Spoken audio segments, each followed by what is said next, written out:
బిస్మిల్లాహిర్ రహ్మానిర్ రహీమ్. అనంత కరుణామయుడు అపార కరుణా ప్రదాత అయిన అల్లహ్ పేరుతో.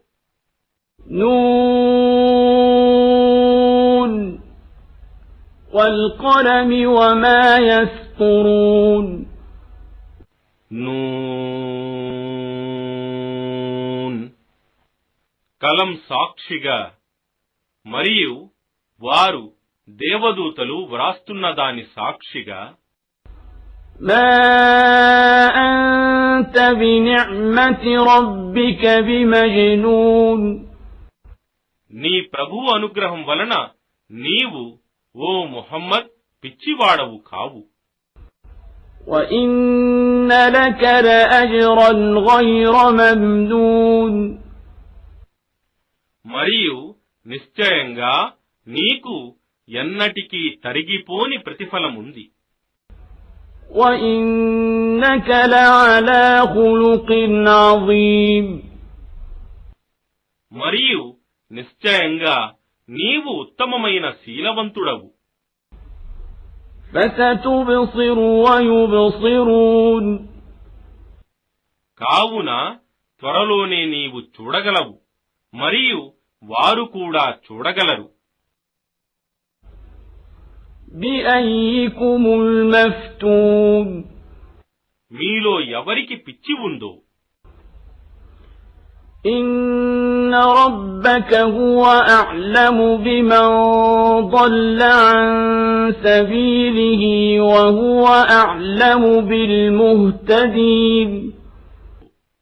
నిశ్చయంగా నీ ప్రభువు ఆయనకు ఎవడు మార్గభ్రష్టుడయ్యాడో తెలుసు మరియు ఎవడు సన్మార్గం మీద ఉన్నాడో కూడా ఆయనకు బాగా తెలుసు. فَلَا تُطِعِ الْمُكَذِّبِينَ. కావున నీవు ఈ అసత్యవాదులను అనుసరించకు. وَدُّوا لَوْ تُدْهِنُ فَيُدْهِنُونَ. ఒకవేళ నీవు ధర్మం విషయంలో మెత్తపడితే వారు కూడా మెత్తపడగోరుతున్నారు.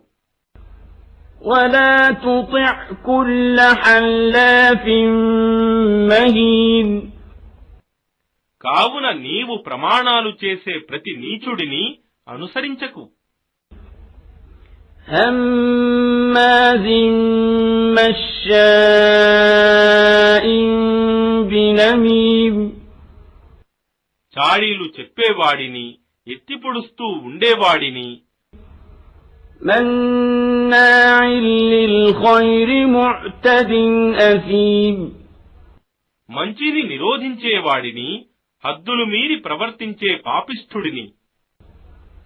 عُتُلٍّ بَعْدَ ذَلِكَ زَنِيمٍ. నిర్దయుడిని, ఇంతేగాకుండా అపఖ్యాతి గల నిందార్హుడైన వాడిని. أَن كَانَ ذَا مَالٍ وَبَنِينَ.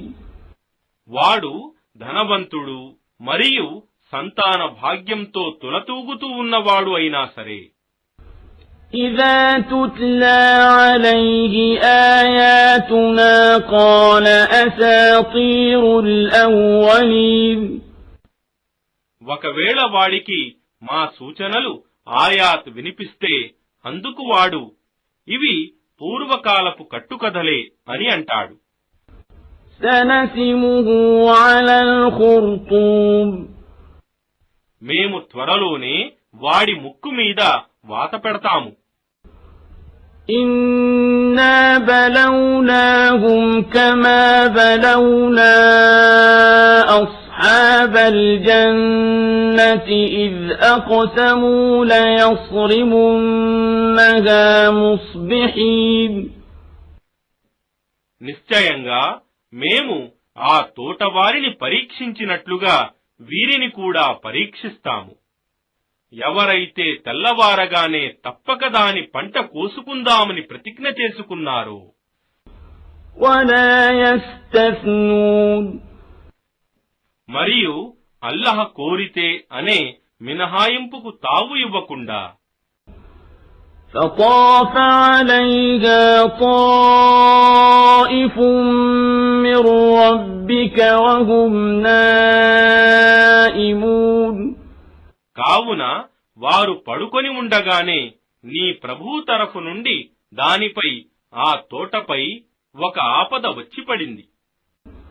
فأصبحت كالصريم దాంతో తెల్లవారేసరికి అది ఆ తోట పంట కోసిన పొలం వలె మారిపోయింది.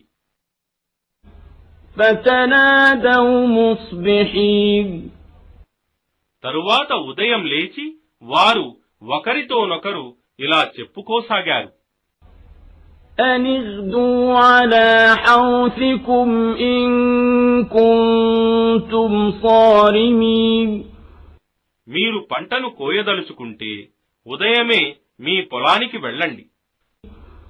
فانطلقوا وهم يتخافتون ఆ తరువాత వారు ఒకరితోనొకరు ఈ విధంగా మెల్లగా చెప్పుకుంటూ బయలుదేరారు.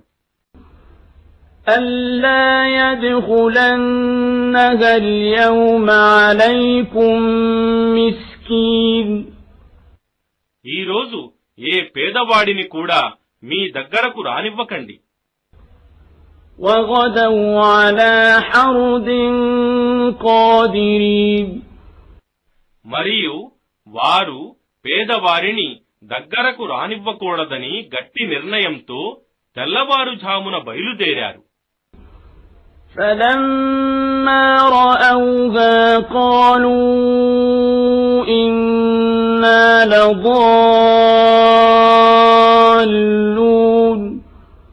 వారు దానిని తోటను చూసి ఇలా వాపోయారు, నిశ్చయంగా మనం దారి తప్పాము. بل نحن محرومون కాదు కాదు, మనం సర్వం కోల్పోయాము. قال أوسطهم ألم أقل لكم لولا تسبحون వారిలో మధ్యరకానికి చెందినవాడు ఇలా అన్నాడు, ఏమి నేను మీతో అనలేదా, మీరు ఎందుకు ఆయన అల్లహ్ పవిత్రతను కొనియాడరని, ఇన్షా అల్లాహ్ అనరని. قالوا سبحان ربنا إنا كنا ظالمين వారు ఇలా అన్నారు, మా ప్రభువు సర్వలోపాలకు అతీతుడు, నిశ్చయంగా మేమే దుర్మార్గులము. فأقبل بعضهم على بعض يتلاومون తరువాత వారు అభిముఖులై ఒకరినొకరు నిందించుకోసాగారు. قالوا يا ويلنا إنا كنا طاغين వారు ఇలా వాపోయారు, అయ్యో మా పాడుగాను, నిశ్చయంగా మేము తలబిరుసుతనం చూపాము. عسى ربنا أن يبدلنا خيرا منها إنا إلى ربنا راغبون బహుశా మన ప్రభువు మనకు దీనికి బదులుగా దీనికంటే శ్రేష్టమైన దానిని ప్రసాదించవచ్చు. నిశ్చయంగా మనం మన ప్రభువు వైపునకు పశ్చాత్తాపంతో మరలుదాము. كذلك العذاب ولعذاب الآخرة أكبر لو كانوا يعلمون ఈ విధంగా ఉంటుంది శిక్ష, మరియు పరలోక శిక్ష దీనికంటే ఘోరంగా ఉంటుంది. వారు ఇది తెలుసుకుంటే ఎంత బాగుండేది. إن للمتقين عند ربهم جنات النعيم నిశ్చయంగా దైవభీతి గల వారికి వారి ప్రభువు వద్ద పరమానందకరమైన స్వర్గవనాలు ఉంటాయి. أفنجعل المسلمين كالمجرمين ఏమి మేము విధేయులను ముస్లింలను నేరస్తులతో సమానంగా ఎంచుదుమా? ما لكم كيف تحكمون మీకేమైంది? మీరు ఏ విధమైన నిర్ణయాలు చేస్తున్నారు? أم لكم كتاب فيه تدرسون మీ వద్ద ఏదైనా దివ్య గ్రంథముందా దాని నుండి మీరు నేర్చుకోవటానికి? إن لكم فيه لما تخيرون నిశ్చయంగా అందులో మీకు మీరు కోరేదంతా ఉందని. أم لكم أيمان علينا بالغة إلى يوم القيامة إن لكم لما تحكمون లేక పునరుత్థాన దినం వరకు మీరు నిర్ణయించుకున్నదే మీకు తప్పక లభిస్తుందని మేము మీతో చేసిన గట్టి ప్రమాణం ఏదైనా ఉందా? سلهم أيهم بذلك زعيم వారిలో దీనికి ఎవడు హామీగా ఉన్నాడో అడుగు. أم لهم شركاء فليأتوا بشركائهم إن كانوا صادقين లేక వారికి ఎవరైనా వారు అల్లహకు కల్పించిన భాగస్వాములున్నారా? ఒకవేళ వారు సత్యవంతులే అయితే తమ ఆ భాగస్వాములను తీసుకురమ్మను. يوم يكشف عن ساق ويدعون إلى السجود فلا يستطيعون జ్ఞాపకముంచుకోండి, ఏ రోజైతే పిక్క ఎముక తెరిచివేయబడుతుందో మరియు వారు సాష్టాంగం సజదా చేయటానికి పిలువబడతారో అప్పుడు వారు కపట విశ్వాసులు అలా సజదా చేయలేరు. خاشعة أبصارهم ترهقهم ذلة وقد كانوا يدعون إلى السجود وهم سالمون వారి చూపులు క్రిందకి వాలిపోయి ఉంటాయి, అవమానం వారిని ఆవరించి ఉంటుంది. మరియు వాస్తవానికి వారు నిక్షేపంగా ఉన్నప్పుడు సాష్టాంగం సజదా చేయటానికి ఆహ్వానించబడితే తిరస్కరించేవారు.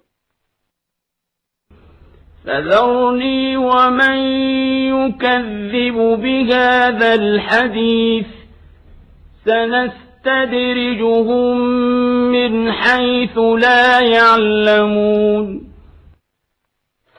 కావున నన్ను మరియు ఈ సందేశాన్ని అబద్ధమని తిరస్కరించే వారిని వదలండి. వారు గ్రహించని విధంగా మేము వారిని క్రమక్రమంగా వినాశం వైపునకు తీసుకొని పోతాము. وأملي لهم إن كيدي متين మరియు నేను వారికి కొంత వ్యవధినిస్తున్నాను. నిశ్చయంగా నా పన్నాగం చాలా దృఢమైనది. أم تسألهم أجرا فهم من مغرم مثقلون లేక ఓ ప్రవక్త, నీవు వారిని ఏదైనా ప్రతిఫలం ఇవ్వమని అడుగుతున్నావా వారికి దాని రుణం భారమవ్వటానికి? أم عندهم الغيب فهم يكتبون లేక వారి వద్ద ఏదైనా అగోచర జ్ఞానముందా వారు దానిని వ్రాసిపెట్టడానికి? فاصبر لحكم ربك ولا تكن كصاحب الحوت إذ نادى وهو مكظوم కావున నీవు నీ ప్రభువు ఆజ్ఞ కొరకు వేచి ఉండు, మరియు నీవు చేపవాని యూనుస్ వలె వ్యవహరించకు. గుర్తుకు తెచ్చుకో, అతను దుఃఖంలో ఉన్నప్పుడు తన ప్రభువును మొరపెట్టుకున్నాడు. لولا أن تداركه نعمة من ربه لنبذ بالعراء وهو مذموم. అతని ప్రభువు అనుగ్రహమే గనక అతనికి అందకపోయి ఉంటే అతను అవమానకరమైన స్థితిలో చేప కడుపులో పడి ఉండేవాడు. కాని మేము అతనిని క్షమించాము. కావున అతను చౌట బంజరు మైదానంలో విసరివేయబడ్డాడు. فاجتباه ربه فجعله من الصالحين. చివరకు అతని ప్రభువు అతనిని ఎన్నుకొని సత్పురుషులలో చేర్చాడు. وَإِن يَكَادُ الَّذِينَ كَفَرُوا لَيُزْلِقُونَكَ بِأَبْصَارِهِمْ لَمَّا سَمِعُوا الذِّكْرَ وَيَقُولُونَ إِنَّهُ لَمَجْنُونٌ. మరియు ఈ సత్యతిరస్కారులు ఈ సందేశాన్ని ఖురానును విన్నప్పుడు తమ చూపులతో నీ కాళ్లు ఊడగొడతారా అన్నట్లు నిన్ను జారించి పడవేసేటట్లు నిన్ను చూస్తున్నారు. మరియు వారు నిన్ను, ఓ ముహమ్మద్, నిశ్చయంగా ఇతడు పిచ్చివాడు అని అంటున్నారు. وَمَا هُوَ إِلَّا ذِكْرٌ لِلْعَالَمِينَ. కాని సర్వలోకాల వారికి ఇదొక హితోపదేశం మాత్రమే.